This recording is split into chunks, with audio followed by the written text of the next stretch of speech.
मित्रांनो, जे विद्यार्थी महाराष्ट्र बीएड सीईटी किंवा ईएलसीटी 2026 मध्ये देणार आहेत, अशा विद्यार्थ्यांसाठी अत्यंत महत्त्वाचा हा व्हिडिओ असणार आहे. कारण विद्यार्थी मित्रांनो, 2026-27 साठी सीईटीचं रजिस्ट्रेशन पोर्टल आता सुरू झालेलं आहे आणि आजच्या व्हिडिओमध्ये आपण स्टेप वाईज या सीईटीचं रजिस्ट्रेशन कसं करायचं हे आपण पाहणार आहोत. सोबतच विद्यार्थी मित्रांनो, सीईटीचे जे ऍप्लिकेशन आहेत ते आता लवकरच सुरू होणार आहे. त्यापूर्वी सर्व विद्यार्थ्यांना रजिस्ट्रेशन करणं कंपल्सरी असणार आहे. त्यामुळे विद्यार्थी मित्रांनो, या व्हिडिओमध्ये आपण पाहूयात की सीईटीला रजिस्टर तुम्ही कशा पद्धतीने करू शकता. सोबतच विद्यार्थी मित्रांनो, हे रजिस्ट्रेशन करत असताना कुठल्या गोष्टी तुम्हाला मॅन्डेटरी आहे ते सुद्धा या व्हिडिओमधून समजणार आहे. तर हॅलो विद्यार्थी मित्रांनो, मी तुमचा एज्युकेटर अरविंद आणि तुमचं स्वागत आहे ग्लोबल ऑनलाईन मध्ये. मित्रांनो, महाराष्ट्र बीएड सीईटी आणि ईएलसीटी साठी असणारी लाईव्ह बॅच ग्लोबल ऑनलाईन मध्ये 1 जानेवारी पासून सुरू झालेली आहे. या बॅच मध्ये तुम्हाला डेली लाईव्ह क्लासेस दिले जातात. सोबतच विद्यार्थी मित्रांनो, तुम्हाला लाईव्ह क्लासेस अटेंड करणं पॉसिबल नसेल तर रेकॉर्डेड व्हिडिओ लेक्चर सुद्धा इथे अवेलेबल असतात. संपूर्ण अभ्यासक्रमाच्या अपडेटेड नोट्स असतील, 50 पेक्षा अधिक मॉक टेस्ट आणि 2000 पेक्षा अधिक एमसीक्यू सुद्धा तुम्हाला या बॅच मध्ये दिले जातील. ही बॅच तुमची फक्त एक्झाम पर्यंतच नव्हे तर अगदी एक्झाम झाल्यानंतर सुद्धा तुमच्या ऍडमिशन मध्ये तुम्हाला गाईड करणार आहे. एक्झाम पर्यंत मल्टिपल रिव्हिजन्सच्या माध्यमातून तुमचा संपूर्ण सिलेबस या बॅच मध्ये कव्हर केला जाणार आहे. बॅचला जॉईन करण्यासाठी स्क्रीनवरती दिलेल्या नंबरवरती व्हॉट्सअप करा किंवा प्ले स्टोअरवरती जाऊन तिथेही ग्लोबल ऑनलाईन ऍप मध्ये तुम्ही हा कोर्स जॉईन करू शकता. तर विद्यार्थी मित्रांनो, आता आपण पाहूयात की सीईटीच्या पोर्टलवरती काय माहिती अवेलेबल आहे आणि कशा पद्धतीने आपल्याला रजिस्टर करायचं आहे. आता विद्यार्थी मित्रांनो, तुम्ही इथे गुगल वरती जाऊन सिम्पली महासीईटी ज्यावेळेस सर्च कराल त्यावेळेस तुम्हाला इथे पहिलाच ऑप्शन येईल, state common entrance test cell government of Maharashtra. याच्यावरती क्लिक केल्यानंतर तुम्हाला सीईटीचं पोर्टल तुमच्या समोर ओपन होईल. आता या पोर्टलवरती आपण पाहू शकतो सीईटी एक्झामिनेशन पोर्टल AY 2026-27 हा ऑप्शन आता एनेबल झालेला आहे. आणि विद्यार्थी मित्रांनो, हा ऑप्शन एनेबल झालेला आहे याचा अर्थ म्हणजे 2026-27 मध्ये जे विद्यार्थी सीईटी देणार आहेत अशा सर्व विद्यार्थ्यांसाठी आता रजिस्ट्रेशन सीईटी सेलने सुरू केलेले आहेत. तर विद्यार्थी मित्रांनो, तुम्ही कुठलीही सीईटी देत असाल, मग ती लॉ सीईटी असेल, बीएड सीईटी असेल, बीपीएड सीईटी असेल, एमपीएड असेल किंवा मग एमसीए एमबीए अशा कुठल्याही पद्धतीची सीईटी जर तुम्ही यावर्षी देत असाल तर विद्यार्थी मित्रांनो, हे पोर्टल तुमच्यासाठीच ओपन करण्यात आलेलं आहे. आता विद्यार्थी मित्रांनो, याच्यावरती तुम्ही ज्यावेळेस क्लिक कराल त्यावेळेस तुमच्या पुढे एक नवीन पेज ओपन होईल आणि त्या पेजवरती तुम्हाला काही गोष्टी दिसत आहेत, जसं की अकॅडमिक इयर 2026-27. इथे तुम्हाला साइन इनचा एक ऑप्शन आहे आणि न्यू युजर रजिस्ट्रेशनचा एक ऑप्शन आहे. आता विद्यार्थी मित्रांनो, तुम्ही अजून तरी या सीईटी पोर्टलवरती रजिस्ट्रेशन केलेलं नाहीये, त्याच्यामुळे तुम्हाला न्यू युजर रजिस्टर याच्यावरती क्लिक करायचं आहे. थोडक्यात तुम्हाला इथे सुरुवातीला तुमचं रजिस्ट्रेशन करून घ्यायचं आहे. तर ज्यावेळेस तुम्ही रजिस्टरवरती क्लिक कराल त्यावेळेस तुमच्या पुढे एक नवीन पेज ओपन होईल आणि याच्यामध्ये आपण पाहू शकतो की इथे तुम्हाला ईमेल विचारलाय, पासवर्ड विचारलाय, confirm password, full name as per Aadhaar आणि डेट ऑफ बर्थ विचारलेली आहे. आता तुम्ही तुमचा जो ईमेल आयडी आहे तो इथे टाका. त्यानंतर तुम्हाला पासवर्ड इथे टाकायचा आहे. पासवर्ड जो टाकायचा आहे तो 8 कॅरेक्टरचा पाहिजे, ज्याच्यामध्ये एक अप्पर केस लेटर पाहिजे, लोअर केस लेटर सुद्धा एक हवंय, नंबर पण पाहिजे आणि स्पेशल कॅरेक्टर सुद्धा इथे विचारलेलं आहे. आणि मॅक्सिमम पासवर्डची लेंथ ही 16 कॅरेक्टर असावी. त्यानंतर ॲज पर आधार कार्ड तुमचं जे फुल नेम आहे तुम्हाला इथे एंटर करायचं आहे. तुम्हाला आठवत असेल विद्यार्थी मित्रांनो, सीईटी सेलने तुमचे आधार कार्ड अपडेट करायचे सांगितलेले आहे. त्याचं रिझन हेच आहे की तुम्हाला ॲज पर आधार हा फॉर्म भरायचा आहे. त्यानंतर विद्यार्थी मित्रांनो, डेट ऑफ बर्थ तुम्हाला इथे एंटर करायची आहे. आता तुमची जी डेट ऑफ बर्थ असेल ती इथे क्लिक केल्यानंतर तुम्ही सिलेक्ट करू शकता. त्याच्यामध्ये तुम्हाला सुरुवातीला इयर सिलेक्ट करायचंय. इयर सिलेक्ट केल्यानंतर तुम्हाला तुमच्या जन्माचा महिना सिलेक्ट करायचा आहे. जन्माचा महिना सिलेक्ट केल्यानंतर तुमची जी डेट आहे ती तुम्हाला इथे सिलेक्ट करायची आहे. त्यानंतर तुम्हाला इथे रजिस्टर वरती क्लिक करायचंय. आणि या पेजवरती आपण आता पाहू शकतो की ईमेल व्हेरिफिकेशन असं दिलेलं आहे. जो तुम्ही ईमेल आयडी रजिस्ट्रेशन करत असताना यूज केलेला आहे त्या ईमेलवरती तुम्हाला सीईटी सेलने एक मेल पाठवला असेल. आता सीईटी सेलचा जो तुम्हाला मेल आलेला असेल त्याच्यावरती तुम्हाला व्हेरीफाय ईमेल इथं दिलेला आहे. व्हेरीफाय ईमेल वरती क्लिक केल्यानंतर तुमचा ईमेल सीईटी सेल व्हेरीफाय करेल.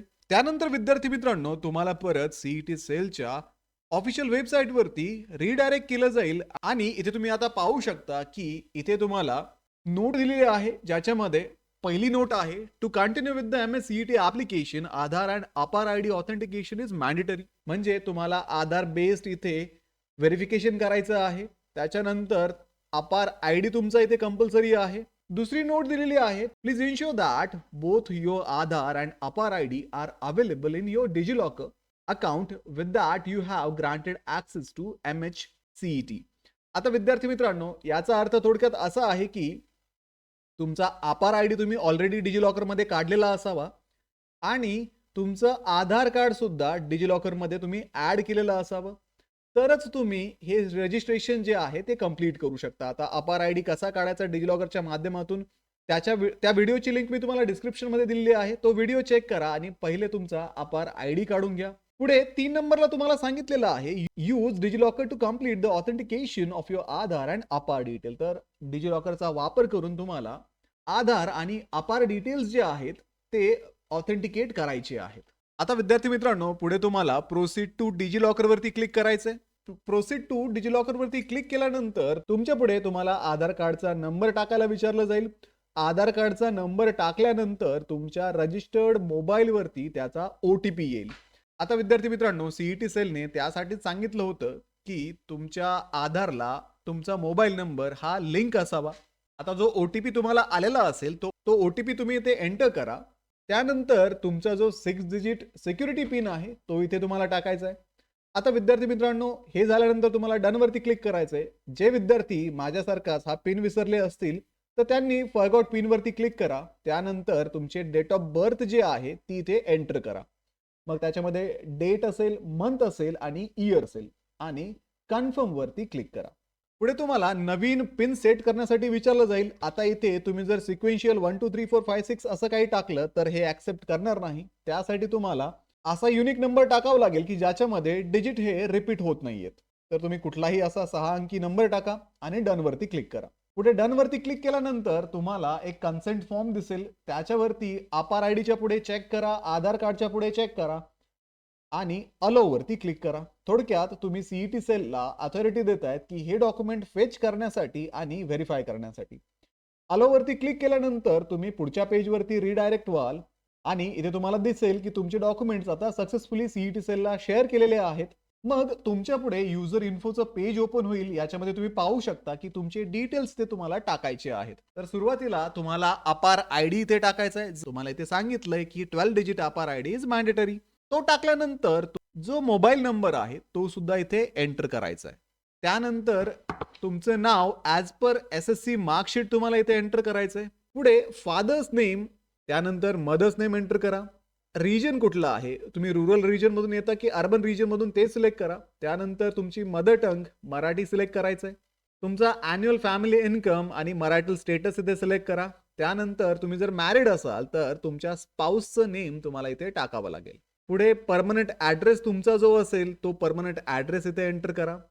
तुमचा पिनकोड इथे एंटर करा आणि एक अल्टरनेट मोबाईल नंबर सुद्धा तुम्हाला इथे एंटर करायचा सांगितलेला आहे. दोन्ही जे नंबर तुम्ही एंटर कराल ते चालू स्थितीमध्ये असणारे नंबर एंटर करा.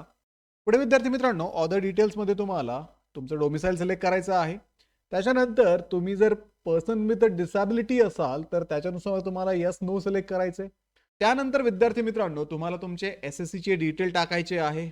आता विद्यार्थी मित्रांनो, जे विद्यार्थी सध्या 12वी मध्ये आहेत आणि CET ला अप्लाय करत आहेत तर त्यांनी इथे यस सिलेक्ट करायचंय.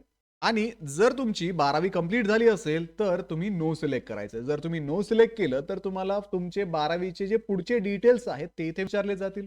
अशा पद्धतीने विद्यार्थी मित्रांनो, ज्यावेळेस तुम्ही सेव्ह चेंजेस वरती क्लिक कराल त्यावेळेस तुम्ही इथे CET रजिस्ट्रेशनच्या ऑप्शन मध्ये जाऊन चेक करू शकता की 2 परीक्षांचे नावं तुम्हाला इथे दिसत आहेत, MHCET आणि MPHCET. CETचे ऍप्लिकेशन फॉर्म फक्त या 2 परीक्षांना जे विद्यार्थी अप्लाय करत आहेत त्यांच्यासाठी सध्या सुरू केलेले आहेत.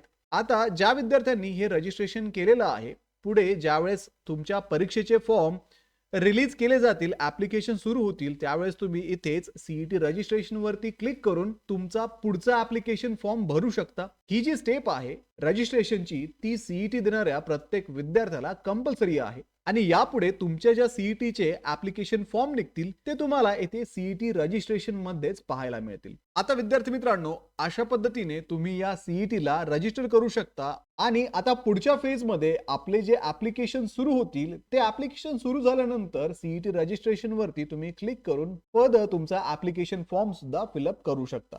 ठीक आहे विद्यार्थी मित्रांनो, ज्यावेळेस तुमचे ऍप्लिकेशन फॉर्म निघतील त्यावेळेस नक्कीच तो ऍप्लिकेशन फॉर्म कसा भरायचा यावरती सुद्धा मी डिटेल व्हिडिओ बनवेल, जेणेकरून तुम्हाला ऍप्लिकेशन फॉर्म फिलअप करण्यामध्ये मदत होईल. तर अशा पद्धतीने विद्यार्थी मित्रांनो, आपलं सीईटीचं रजिस्ट्रेशन झालेलं आहे. आता यापुढे ज्यावेळेस ऍप्लिकेशन फॉर्म येतील त्यावेळेस आपण आपला ऍप्लिकेशन फॉर्म भरणार आहोत.